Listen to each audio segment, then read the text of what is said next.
Here we have our probably most common product that we would sell within our range of ventilation products, and it is the Environment Atmos positive input ventilation system. So this is sited in an attic space, and it basically is a fan with a filter around it, and it blows air into the house.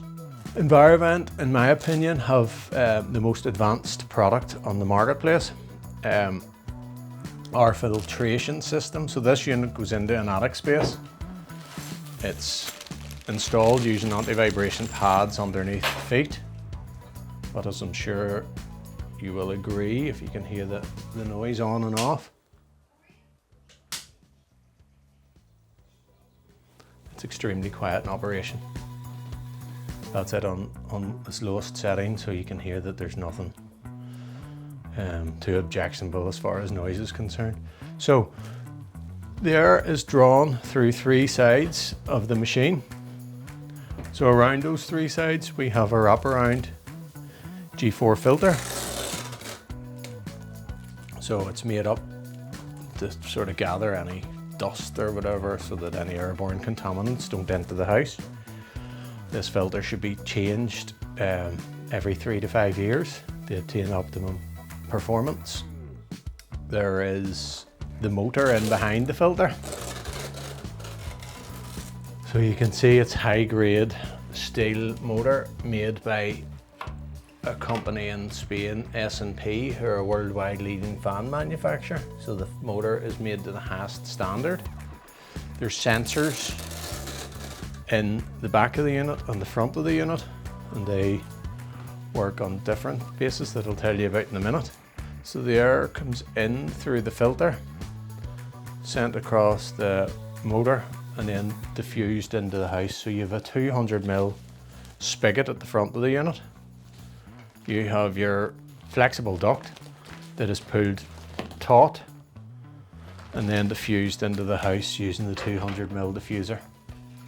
So upon this diffuser, that would be cut out in the plasterboard ceiling, pushed up into place, normally in a central hallway, so it's diffusing all the air into a central hallway.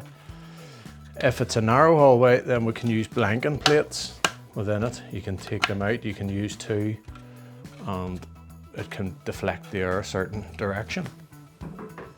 On the bottom of that, then we have a concave shaped diffuser. So as the air comes out, hits the bottom of the base of the diffuser, it's working like a wave across the ceiling and blowing air into the house, so it's not sort of blowing it down onto the top of somebody's head as such. People ask us about the energy consumption within this unit. I'll go on to speak about a heater in a minute, but the energy consumption is offset by the free energy that it can use in the summer months, certain times of the autumn and certain times of the spring. So your attic space will generate heat, and that heat can be then taken from the attic space and delivered then into the house. The running cost is minimal. It's only a low wattage motor running upon it. It's a 3-amp fuse spur required to run the machine. There is a heater within it. It's a 500-watt heater. It is only activated when the temperature is sensed to go below 10 degrees. So you have a probe at the front, probe at the back, so it'll be coming on and off as required. The heater is integral to the unit. So if I turn the unit round, you can see the heater within the unit.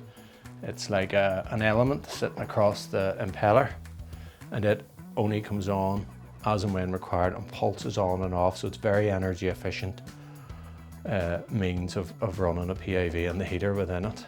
Anti-vibration pads then, if you put your head up into a dark attic space, because the Environment PIV is color coded, so we have a green, it tells you it's number 1 running, we have an amber, and we have a red, and we have a brighter red or a blue in this instance, and that is basically telling you what speed the machine's running at. So you can stick your head up into a dark attic space and very quickly identify how the unit is performing.